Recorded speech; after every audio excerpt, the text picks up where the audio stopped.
ओम नमस्ते नमस्तोस्तु आयते नमस्तोस्तु परायते नमस्ते रुद्र तिष्ठत आशीनायतते नमः। चलुन आज के आमरा एकटा गुरुत्वपूर्ण विषय निये आलोचना करार चेष्टा करी।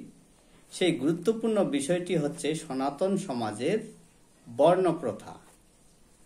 এই যে প্রথমে নামটা আমরা দেখতে পেলাম শুনতে পেলাম যে বর্ণ প্রথা, এখানে বর্ণ নিয়ে আলোচনা করা হবে, কিন্তু আমরা আমাদের সনাতন সমাজের পণ্ডিতেরা এই বর্ণটাকে জাতি ধরে নেই।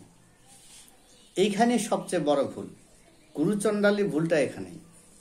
বর্ণ আর জাতি যে এক নয় তা আমরা একটু বোঝার চেষ্টা করি। বর্ণ শব্দের অর্থ হচ্ছে স্বীকৃতি, আর জাতি হচ্ছে যা জন্ম থেকে মৃত্যু অবধি কোনো পরিবর্তন হয় না, সেটা হচ্ছে জাতি। একটা উদাহরণ দিয়ে বিষয়টি ক্লিয়ার করা যাক। উদাহরণ হচ্ছে যেমন মনুষ্য জাতি, পক্ষী জাতি, পশু জাতি।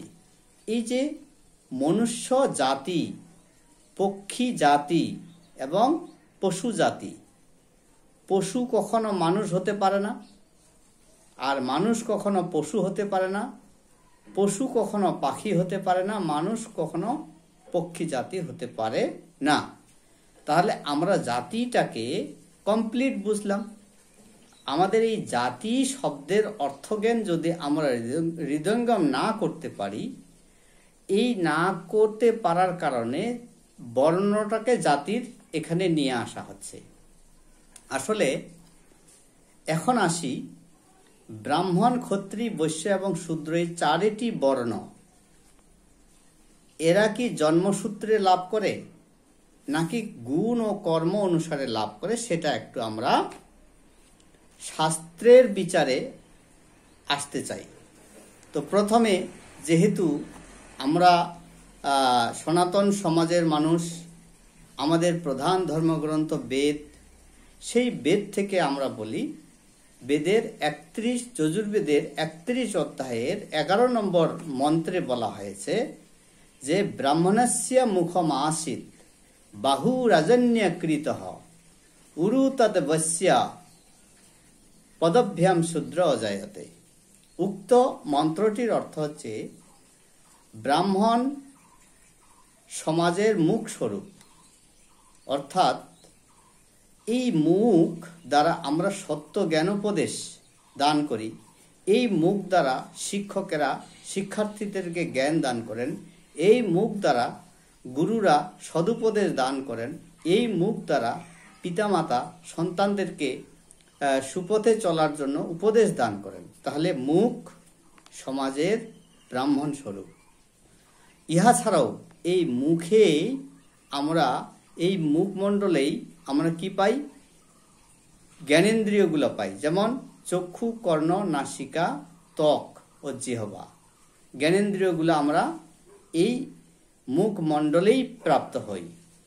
তাহলে বেশিরভাগ, এবার বাহু রাজন্যকৃতঃ, এই যে বাহুতে শক্তি থাকে, এই শক্তি দ্বারা আমরা কি করি? কর্ম করি।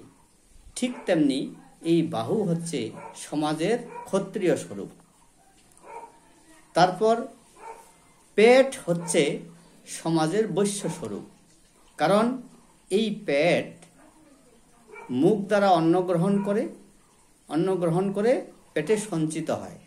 এখানে পাচক ক্রিয়া সম্পন্ন হয়ে শক্তি উৎপাদিত হয়, এই শক্তিটা সমগ্র শরীরে ব্যাপ্ত হয়। তাই এই পেটকে বৈশ্য, সমাজের বৈশ্য স্বরূপ ধরা হয়েছে। এবার পদভ্যাম শূদ্র অজায়তে, এই পাকে শূদ্র বলা হয় কেন? এই পাকে এই জন্যই শূদ্র বলা হয়েছে যে আমার সমস্ত শরীরের ভার বহন করে আমার পা, তাই এই জন্য পদভ্যাম শূদ্র অজায়তে। এটা আমরা কমপ্লিট হলাম। এবার আসুন, মনুস্মৃতির 10ম অধ্যায়ের 65 নম্বর শ্লোকে ভগবান মনু কি বলেছেন।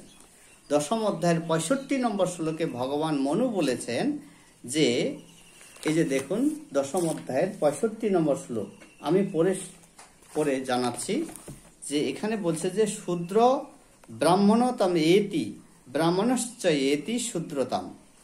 ক্ষত্রিয়জাতম এবস্তু বিদ্যাৎ বৈশ্যাৎ তথৈব চ। এখানে বলছে যে কালক্রমে শূদ্র ব্রাহ্মণত্ব লাভ করে, কালক্রমে শূদ্র ব্রাহ্মণত্ব লাভ করে, তাহলে শূদ্র ব্রাহ্মণ হতে পারে।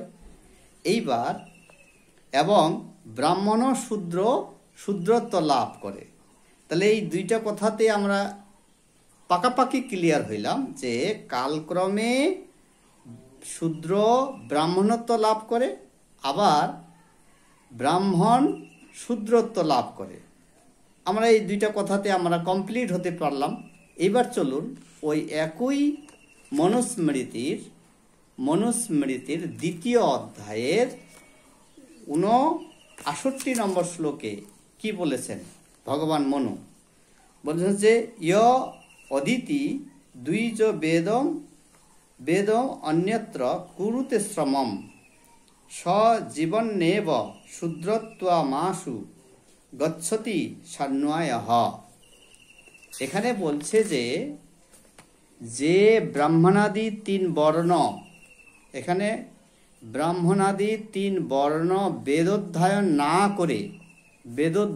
না করে অন্যান্য অর্থশাস্ত্র বা স্মৃতিশাস্ত্র প্রভৃতি অত্যন্ত যত্ন সহকারে যত্ন করেন বা অধ্যয়ন করেন, তিনি জীবিতাবস্থাতেই অতি শীঘ্র সন্তানাদি সন্ততি সমেত শূদ্রত্ব লাভ করেন। একজন ব্যক্তির কথা আমি আপনাদেরকে মনে করিয়ে দেই।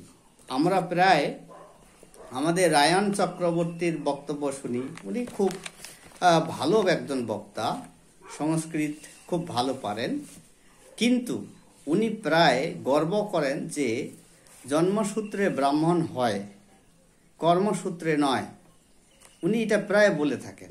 কিন্তু এখানে মনুস্মৃতিতে ভগবান মনু কি বললেন, যে ব্যক্তি যে ব্রাহ্মণাদি 3 বর্ণ বেদোধ্যায়ন করে না, তাদের স্ত্রী পুত্র সন্তানাদি সমেত শূদ্রত্ব লাভ করে। তাহলে এখানে আমাদের রায়ন চক্রবর্তী দাদাজি উনি পুরাণ চর্চা করে খুব। তাহলে এখানে মহর্ষি মনু বললেন যে যারা অন্য স্মৃতি শাস্ত্র অথবা পুরাণ আদি অধ্যয়ন করেন তারা স্ত্রী পুত্র সহ শূদ্রত্ব লাভ করেন। তাহলে যেহেতু এখানে শূদ্রত্ব লাভের কথা বলল, তাহলে এটা জীবিতাবস্থায়, আর ব্রাহ্মণত্ব লাভও তাহলে জীবিতাবস্থায় হয়। তাহলে দেখুন আমাদের সমাজে আমাদের পণ্ডিতেরা এই ধর্মতত্ত্ব কথা ভুল প্রচার করার কারণে আমাদের সনাতন সমাজ বিভ্রান্ত হচ্ছে। আমরা শাস্ত্রোক্ত কথাগুলো পই করে তুলে ধরি না, প্রত্যেকটা কথায় আমরা ফাঁকিবাজি কথা বলি এবং নিজেদের অবস্থানটাকে সবচেয়ে বড় করে দেখার চেষ্টা করি, কিন্তু শাস্ত্রে কি রয়েছে সেটা কিন্তু আমরা লক্ষ্য করি না। এবার আমরা গীতাতে আসব। গীতার 8 অধ্যায়ের 41 নম্বর শ্লোক থেকে আমরা প্রমাণ নিব। 8 অধ্যায়ের 41 নম্বর শ্লোক কি বলছে, কারণ কৃষ্ণের সে তো আমাদের শ্রদ্ধেয় রায়ন চক্রবর্তী শ্রেষ্ঠ নয়। এখানে ভগবান শ্রীকৃষ্ণ কি বলছেন একটু আমরা জেনে নেই। ভগবান শ্রীকৃষ্ণ বলছে 41 নম্বর শ্লোকে কত সুন্দর কথা বলছে, যে এখানে বলছে যে ব্রাহ্মণ ক্ষত্রিয় বিষম শূদ্রানাম চ পরন্তপ কর্মাণি প্রভি ভক্তানি স্বভাব প্রভৈর গুণই। এখানে বলছে যে হে পরন্তপ, স্বভাবজাত গুণ অনুসারে ব্রাহ্মণ ক্ষত্রিয় বৈশ্য ও শূদ্রের কর্মসমূহ বিভক্ত হয়েছে। তাহলে এখানে স্বভাবজাত গুণের কথা বললেন, কই এখানে তো বললেন না যে স্বভাবজাত গুণ ও কর্ম এবং জন্ম অনুসারে ব্রাহ্মণ ক্ষত্রিয় বৈশ্য এবং শূদ্রের শূদ্রদের কর্মসমূহ